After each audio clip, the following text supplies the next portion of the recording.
Hello, and welcome to another episode of our 20-minute Playbook series, where each week I sit down with an elite performer, from iconic founders to world-renowned investors and best-selling authors, to dive into the ideas, frameworks, and strategies that got them to the top of their field, all in less than 20 minutes. I'm Scrivner, and on the show today, I'm joined by Milind Mehere, co-founder and CEO of Yieldstreet. As you'll hear, Milind's background is fascinating. Before founding Yieldstreet in 2014, Milind founded and scaled several other companies, including Yodel, which he scaled to $220 million in annual revenue before being acquired by Web.com. Over the last 8 years, Yieldstreet has built one of the largest private investment platforms in the world. To date, they've brought on over 377,000 members that have invested more than $1.5 billion, and Yieldstreet has paid out over $196 million in interest alone. In this episode, Milind shares why he's been fascinated with blockchain and the problems it can solve, including KYC for platforms like Yieldstreet, why his superpower is adaptability, and how that's helped him as a serial entrepreneur. He shares some of his favorite books, including Leadership and Self-Deception and The Richest Man in Babylon, as well as why he loves the phrase, be bright, be brief, be gone, and why, if he could go back in time, he'd tell his younger self to take even more risks. You can find the show notes and transcript for this episode at outlieracademy.com/115. That's 115. And you can follow Milind Mehere on Twitter at Milind Mehere. That's MILIND MEHERE. With that, let's dive in and learn from Milind's Peak Performance Playbook. Milind, welcome back to Outlier Academy. I'm thrilled to have you on for the 20-minute Playbook section of your interview. Thank you so much for the time. Thank you so much for coming on. Thank you for having me. I want to start, we always ask people if they can share a recent fascination. What has been fascinating you? What can you not stop thinking about? I think my recent fascination has been blockchain and applicable. It's a little geeky, but blockchain and the impact of blockchain on private markets and what can it do for private markets. And so I can't stop talking about that. I'll give you simple examples, right? We speak a lot about needing accreditation to ensure that you're the right investor, right? So think about a concept of passport. Imagine if I accredited you on Yieldstreet, why can't you use that to invest in Fundrise or anybody else? And even though they may be competitors, like there's no reason to have to do those things again and again. Or title insurance in real estate. I think that's one of the biggest, I don't know why we should have that type of title insurance where you could have every government record and validate that online so that when I'm selling my apartment to you, you don't have to pay for it, right? It's already there on the blockchain, it's immutable. So there are so many use cases that could make our lives more efficient. And so I'm thinking about that a lot in terms of what can blockchain do and what role it can play in private markets. Yeah, those are great examples. I know quite a few companies that are working on the KYC portion and basically minting an NFT that you can then use and take around, which is, really powerful. I think it's powerful. When you think about business and leadership, what do you think of as your superpowers? So, we talked about in the previous interview, you're a serial entrepreneur. I imagine that there's things that have shown up in all of those ventures that you've taken on. What are your superpowers and how do you use those daily? One of my superpowers is adaptability.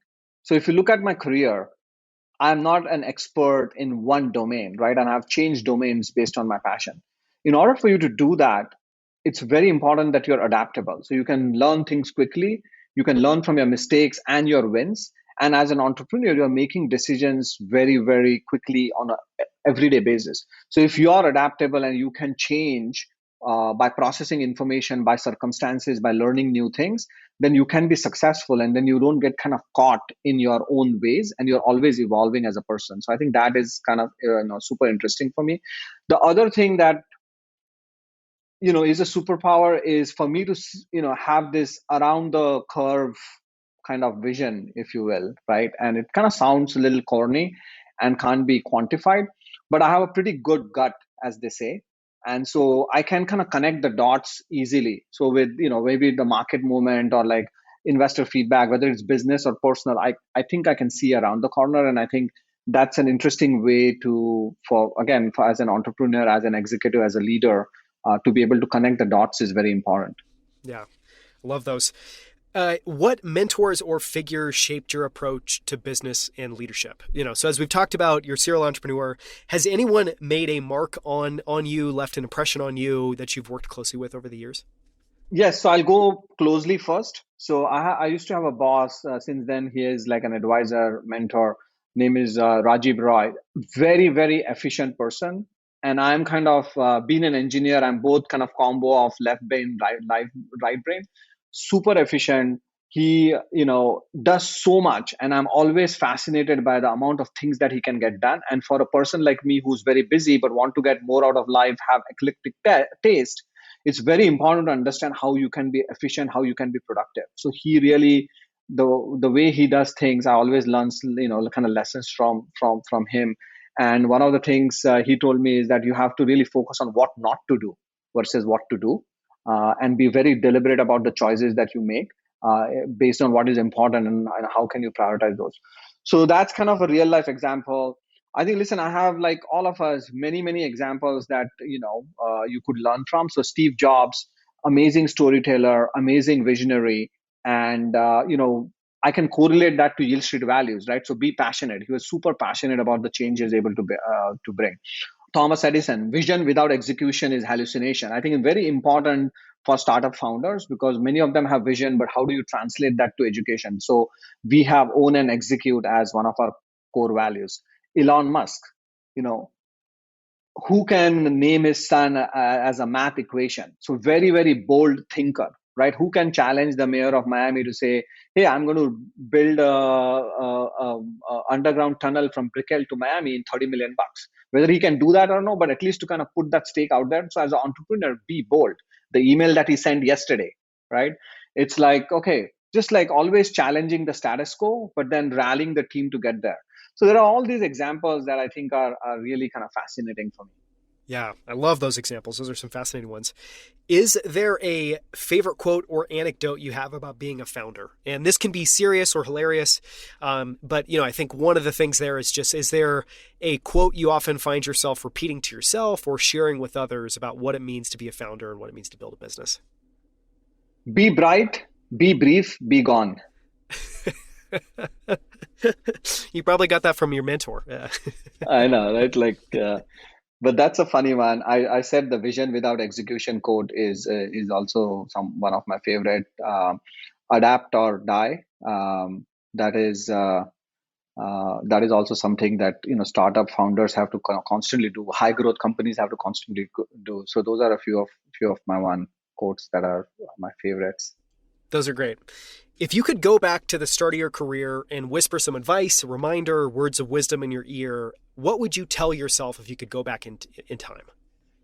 I would say take more risks, right? I think what happens is earlier on in our careers, like we are like trying to establish our footing in the industry, in the job that we are taking, and a lot of us kind of become conservative, but we don't realize that as life passes by, you're going to get more and more conservative. When you have your first mortgage, get married, have kids, and so earlier on in your career, for somebody that has taken quite a bit of risk, but it's actually very important to do that.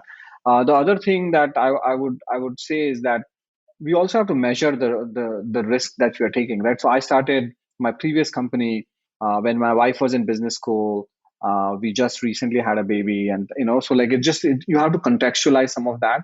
At that time, it might feel very, very difficult, but those things always pass. There's always light at the end of the tunnel. So if you kind of if I had that orientation, and I had constantly had that orientation, I would have made maybe some different choices. So I think that could be very interesting. Yeah, I love a serial entrepreneur telling himself that he should be taking more risks. If he could go back in time, I think that's amazing. If you had to distill down your philosophy of building a company into just a few words, what would that be? How about I start with letters? A, B, There we C, go. D. 4 letters. And we spoke about this earlier. So for me, A, B, C, D, what does that mean? A, always be well capitalized. B, build and hire talent. Without the team, there is nothing, right? You have to have the right people that believe in it. C, communicate the vision. So what's your true north? Why should people care about it? What is the impact you're going to have? Because that's what is going to rally the team. And last, D is delegation and decision making. all of us, you know, I think those are two such important skills, but all of us kind of sometimes flounder with them, right? Can we make quick decisions? Can we delegate appropriately? And then I may throw in a bonus, which is E. Can you do it with empathy? I think that's kind of important. And for me, it's, I'm very much like, direct, cut to the chase. I think sometimes that empathy is lost because we are moving so fast. We want to get stuff done faster.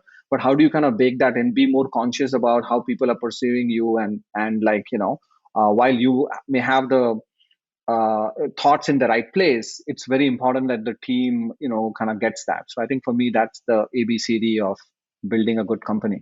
Those are great. ABCDE. And I love E. I mean, my experience with that is, I mean, most founders that I know are very direct and cut to the chase. I think the ones that get empathy right are able to retain talent and kind of compound for much longer. And I think that that's an underrated fact of the power of empathy.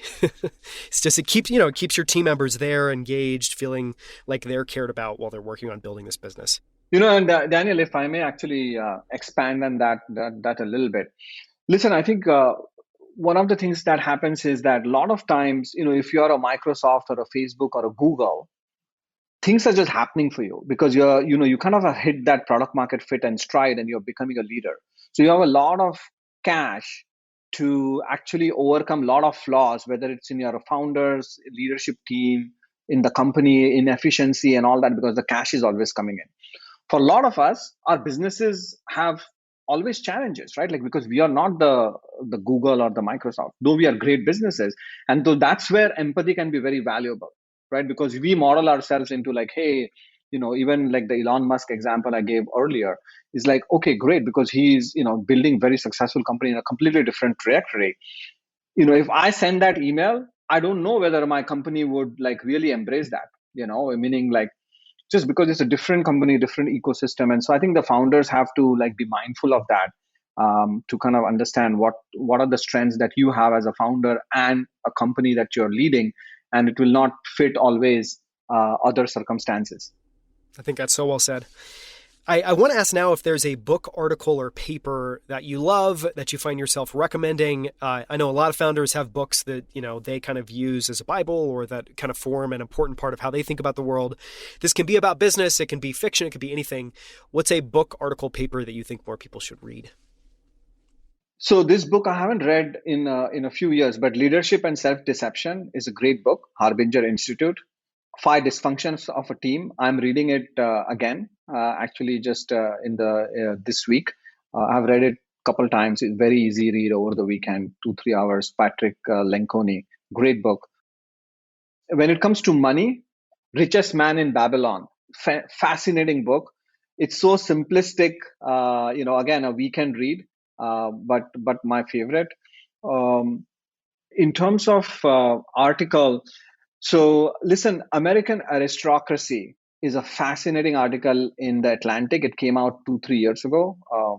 Atlantic style, very long, but talks about impact of money in a consumer's life in the US, and and what how it creates chances for people, and how you kind of how people with means have so much greater power to succeed versus people without the means, and stuff like that, and how that has evolved in the last 50 years or so. Really fascinating. Yeah, those are great. For anyone listening, we will get links to those. Those will all be included in the show notes. You can find those at outlieracademy.com. And that's a good reminder. I haven't read The Richest Man in Babylon in a long time, so I kind of want to dig that up and read that this weekend. What tiny habit or practice has had the biggest positive impact in your life? Health-related, work-related, can be anything. What comes to mind? Yeah, I think from a habit perspective, for me, it's really a simple thing. It's just like a daily to-do list. I'm a person who thrives on like ticking the box. And sometimes you get so busy, but if you know that, hey, here are 2 or 3 things you need to do, like you feel happy about yourself. So I think that is something which is very important for me. The other thing is gratitude. So I think we get so busy and you don't give enough gratitude. So I use this app called Delightful to write 3 things that I'm thankful to. I don't do it every single day, but I try to do it. I think it is really important. We also have a props channel. Again, I don't go there every day, but if I'm there and that's on the Slack, and so you say thanks to people that might have worked with you or done something on a real time basis. And I think that really creates a lot of positivity, because we're always we're bombarded with so much media negativity and like very polarizing situation, and so I think that's valuable to me. Yeah. Well, and you have a very high performing team, that's, I imagine, is very competitive. So I feel like you need to counterbalance that. And sometimes just leaving space or creating room for gratitude is a great way to do that. Last question. What is your favorite way to waste an hour? What guilty pleasure do you wish you had more time for? So many, man. So many. I mean, like, listen, watch more sports, just TV shows. I always feel that I'm like catching up, I'm multiple years behind on some of the shows. And so finding time for that.